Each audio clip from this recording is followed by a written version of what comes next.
y tengamos una presidenta mujer. Lo veo maravilloso, me encanta, me entusiasma, porque no es nada más, no solo que sean mujeres, porque conozco al personaje en cuestión, porque he seguido su trayectoria, porque creo cabalmente en su defensa de la honestidad, su combate a la corrupción, porque la veo muy bien preparada en cuestiones políticas y bien asesorada en donde tiene que asesorarse, con ese pensamiento científico que es para mí muy importante, con una conciencia humanista que no cualquier gobernante tiene. Gran parte herencia de lo que ella fue, de lo que fue abrevando con López Obrador, por supuesto, pero lo que me gusta, que ya lo mencioné también, es que le ha dado su propio sello. Ahí está la mano de Claudia Sheinbaum, distinta en algunas cosas a la de AMLO, aunque respete e impulse y promueva esencialmente lo mismo.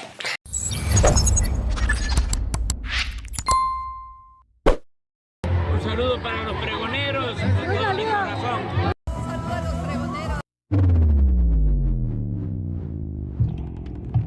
Famoso conductor y analista de deportes, sobre todo de fútbol en nuestro país y a nivel internacional. Ahí está el periodista Roberto Gómez Junco, que ha declarado estar en favor de la 4T y apoyar todos estos proyectos desde que nuestro expresidente Andrés Manuel López Obrador estaba al mando, y así lo dice en este programa llamado Maciosare en Canal 11. Veo maravilloso que Claudia Sheinbaum sea presidenta, y así le da tremendo revolcón a esta oposición moralmente derrotada en nuestro país. A Berta Xóchitl Gálvez, que aún sigue diciendo que no le tiene miedo a nuestra presidenta, la doctora Claudia Sheinbaum Pardo, y que va a seguir metiendo denuncias en contra de la 4T. Vamos a escucharlo, mis estimados amigas y amigos pregoneros. Esto fue lo que dijo en Canal 11 para que le arda más a esta oposición moralmente derrotada.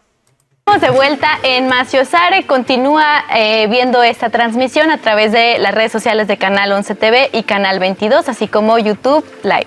Y bueno, estábamos ya entrando en esta parte que te gusta mucho también hablar y te gusta mucho comentar. Tú dices que el fútbol te ayudó a entender no solo lo que pasaba en la cancha, sino también lo que pasaba en la vida pública de este país. Y me gustaría empezar por este tuit que creo que nos va a generar polémica y controversia, aunque ya sabemos cuál es tu postura. No sé si por ahí producción nos pudiera ayudar a ponerlo en la pantalla. Sabemos que tu posición es inclinarte hacia los gobiernos humanistas, hacia los gobiernos de izquierda, y esto ha atrapado muchas de tus, o ha dado pie a muchas de tus opiniones respecto a lo que pasa con los gobiernos de la transformación. Tú pusiste el 1 de octubre del 2024, tenemos presidenta. ¿Cómo te sientes identificado con los gobiernos de la transformación? Bueno, siento eso, para empezar, que tenemos presidenta y tuvimos presidente magnífico, maravilloso, el único presidente al que yo le creía al llegar y le creí más al salir. Porque a otros les crees, de salida les concedes el beneficio de la duda, y unos te decepcionan al mes y otros al año y medio cuando mucho, ¿no? Y yo padecí, esos sexenios, particularmente los del PRI, esos 70 años del PRI lamentables, de poca transparencia, de la corrupción galopante, de cubrirnos las espaldas, y para cubrirnos las espaldas hago como que te critico porque yo llegué en tu lugar, entonces te critico a ti para que ahora sí nos crean, y renovamos esa esperanza siempre fallida del pueblo, ¿no? Viene el 2000, que para mí fue un momento importantísimo, y aquí ya va a cambiar todo. Un candidato al que yo le creí, que dijo al PRI lo vamos a sacar a patadas de los pinos. Vicente Fox. Vicente Fox sube al poder y es una decepción tremenda. Para mí lo peor que ha pasado, porque a los otros sexenios por lo menos ya sabías a qué le tiraban, ya sabías cuál era la perspectiva, ¿no? De todos los priistas que se fueron sucediendo, entrelazando. Lo de Vicente Fox es una decepción, para mí había muchas un sexenio vergonzoso, es una pareja la que gobierna más que él, nada que ver con el candidato, claro, porque no conocemos lo suficiente veces a los candidatos, porque los vemos 3 meses nada más. El caso, por ejemplo, de Andrés Manuel López Obrador, para cuando llegó, yo tenía 20 años siguiéndolo, entendiendo lo que decía y viendo la congruencia en su trabajo. Seguí muy de cerca el intento del desafuero lamentable de la oposición, encabezada por Vicente Fox, porque no sabían cómo quitarse ese que veían como un problema, porque era alguien que venía, ahora sí, con la intención de vulnerar sus privilegios de toda la vida. Logra llegar después de un fraude electoral y de otra elección que probablemente perdió por otros motivos. A la tercera logra, se instala y después durante 6 años hace todo lo que había dicho que iba a hacer. Entonces, fue un presidente que a mí me entusiasmó desde antes de serlo y que me entusiasmó más durante el sexenio y con el que quedé plenamente satisfecho al final. Viene como gran sucesora Claudia Sheinbaum. Increíblemente algunos dicen, pero es que está haciendo lo mismo. Pues claro que está haciendo lo mismo, en esencia. Ella cree en eso y avisó lo del segundo piso de la Cuarta Transformación. Si empiezas a hacer cosas distintas, entonces estás defraudando mi voto. Votaron por ella mayoritariamente, como no habían votado por ningún otro candidato ni candidata, porque ella cree en esto, pero después con la inteligencia que ha tenido para darle su propio toque, su propio sello. Veo el sello de Claudia Sheinbaum, veo la diferencia que Claudia Sheinbaum ha establecido con respecto al gobierno de López Obrador, ambos siendo uno muy exitoso y el otro, bueno, en vías de serlo. Hasta ahora me ha encantado, entendiendo el mundo en el que se mueve, el país en el que se mueve, los intereses. Sí. Tanta gente que quisiera que Claudia Sheinbaum fracasara, que fracasara México, o tanta gente que no ha entendido los beneficios del sexenio anterior. Y ahí sí yo entiendo que esto polariza y muchos ahorita me escucharán de qué está hablando, si estamos cada vez peor, porque esa cantaleta también la repites, se ha caído en eso de la infodemia y de mentir y mentir y mentir, y para cuando se corrige tu mentira, para cuando se comprueba que era mentira, pues ya estás en la siguiente y no pasa nada, y mucha gente se quedó con la mentira original. Entonces claro que yo estuve satisfecho con ese sexenio y sigo satisfecho y entusiasmado con el actual. Con el actual. ¿Qué es lo que más te identifica de este gobierno? ¿Qué ha sido lo que más te ha hecho sentido con tu formación? De este y del anterior, que creo que son honestos. Creo en la bandera de la honestidad. Creí en el sexenio anterior y lo creo en este. Vamos a combatir la corrupción. Nosotros no nos vamos a robar un peso. Que hay una corrupción desde hace 500 años, que no la vas a borrar nada más así como por arte de magia, por supuesto que no, pero la vas a combatir, vas a castigar al que se corrompe y además a recuperar muchos fondos que antes se iban. México es un país tan rico, tan grande en tantos sentidos, que no se lo acabaron tantos malos gobiernos.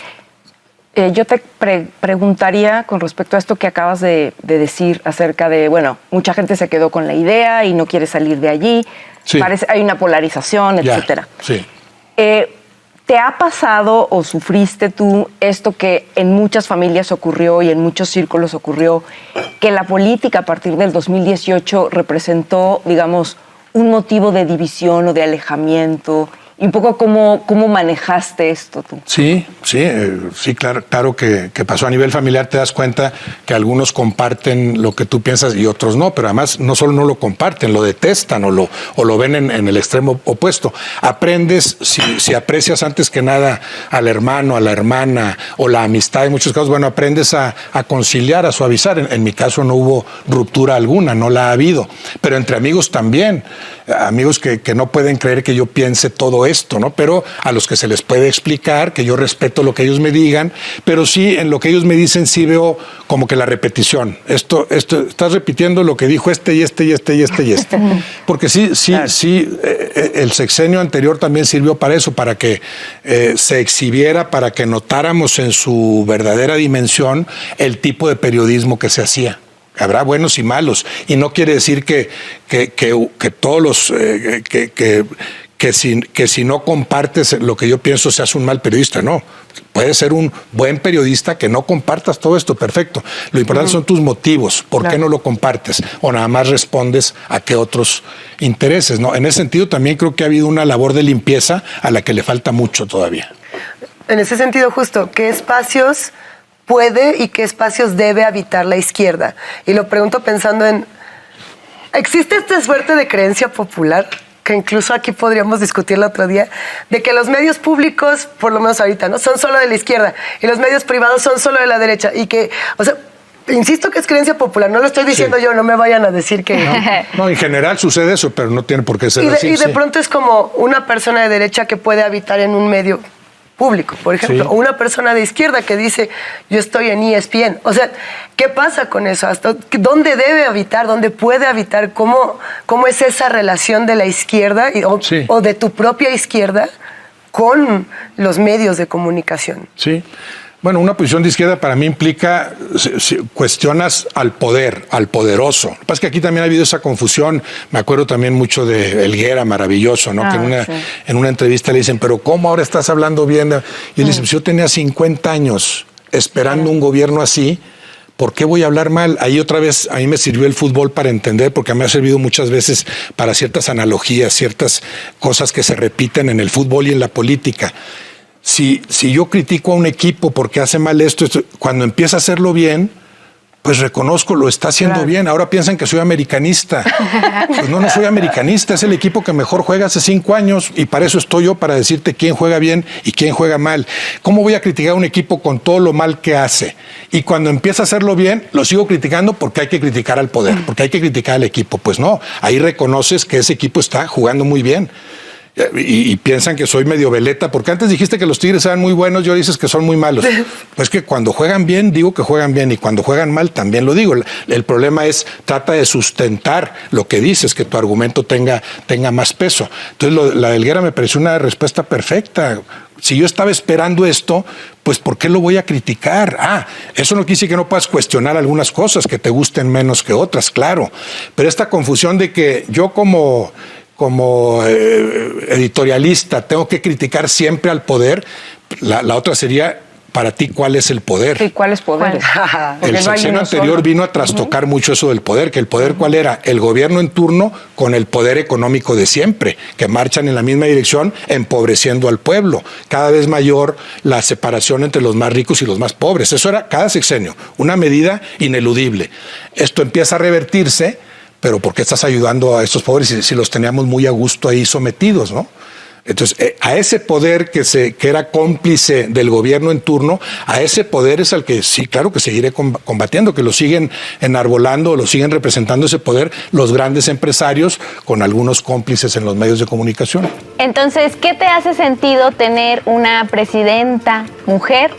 ¿Qué significa para ti en este ejercicio de poder? Pero esto lo vamos a revisar después de la pausa. En Macio Sare, jueves de entrevista, y estamos aquí con Roberto Gómez Junco. Justo estábamos hablando de cómo ves tú el hecho de que sea tiempo de mujeres y tengamos una presidenta mujer. Lo veo maravilloso, me encanta, me entusiasma, porque no es nada más, no solo que sean mujeres, porque conozco al personaje en cuestión, porque he seguido su trayectoria, porque creo cabalmente en su defensa de la honestidad, su combate a la corrupción, porque la veo muy bien preparada en cuestiones políticas y bien asesorada en donde tiene que asesorarse, con ese pensamiento científico que es para mí muy importante, con una conciencia humanista que no cualquier gobernante tiene. Gran parte herencia de lo que ella fue, de lo que fue abrevando con López Obrador, por supuesto, pero lo que me gusta, que ya lo mencioné también, es que le ha dado su propio sello. Ahí está la mano de Claudia Sheinbaum, distinta en algunas cosas a la de AMLO, aunque respete e impulse y promueva esencialmente lo mismo. Llegan las mujeres a distintos espacios donde usualmente, entre comillas, no estaban, ¿no? Y yo me quedo pensando en las mujeres que hacen crónica, las mujeres que le entran a reportear deporte. Yo recuerdo que no es anecdotario personal, hasta el gallo se me sale, pero no es anecdotario personal, sino lo pongo en mi experiencia porque es lo que tengo. Recuerdo que cuando yo dije que quería dedicarme al periodismo deportivo, todo el mundo me dijo que no lo hiciera. Y me dijeron que era verdaderamente violento con las mujeres y que buscara otro tipo de periodismo. Y eso hice, me fui para el otro lado. Sí. Y así como yo, hubo muchas mujeres que dijeron, no vaya a ser que sea muy violento, y se fueron para otro lado. Y entonces conocí a muchas mujeres periodistas deportivas que me dijeron, te hubieras quedado aquí, no estaba tan mal. Irma Cuevas, por ejemplo, y muchas otras que me vienen a la mente. Y pienso, ¿qué pasa con ellas? ¿Y dónde están ellas? Y tú, ¿cómo ves esa participación de mujeres en esos espacios que a veces sí siguen siendo con esta, digamos, violencia o voracidad que no vemos que otros hombres reciben? lo veo muy alentador, sí hay un crecimiento indudable en ese sentido. Sí era un mundo como vedado para las mujeres y poco a poco se han incorporado. Hay muchas muy capaces que realizan muy bien su trabajo y sí esperaría yo que sea equitativa, justa la decisión que se tome, por qué va un hombre, por qué va una mujer. El fútbol tradicionalmente ha sido de hombres, obvio, dentro y fuera de la cancha. Alguna vez Jorge Valdano dijo, pero hace en su gran libro, el primero, Sueños de Fútbol, que era, el fútbol es, o el fútbol, como dicen los sudamericanos, el fútbol es una microsociedad imperfecta porque no incluye a las mujeres. Eso lo decía hace 40 años. Él después ha dicho que afortunadamente ya las está incluyendo. Entonces, claro, el fútbol de excluir a las mujeres ha pasado a incluirlas y creo que poco a poco llegaremos al punto que no solo las incluye, las necesita. La mujer enriquece al juego, ¿no? En el comentario y en la cancha también. A mí me ha gustado la Liga Femenil. Ojalá reciba el apoyo necesario para seguir consolidándose. Y ves espectáculos que ya no ves entre los hombres, por esto que decíamos. Hay más espacio, hay más limpieza en el juego. No estoy pensando tanto en engañar al rival, ni engañar al árbitro, ni engañar a las cámaras. Salgo a jugar, respeto más la esencia del juego. Eso me parece que ha venido a refrescar y algunos futbolistas inteligentes que los hay, hombres, también estarán aprendiendo algunas de esas cosas, estarán captando esas enseñanzas de las mujeres en la cancha, como también mujeres en el micrófono están aportando cada vez mejores cosas.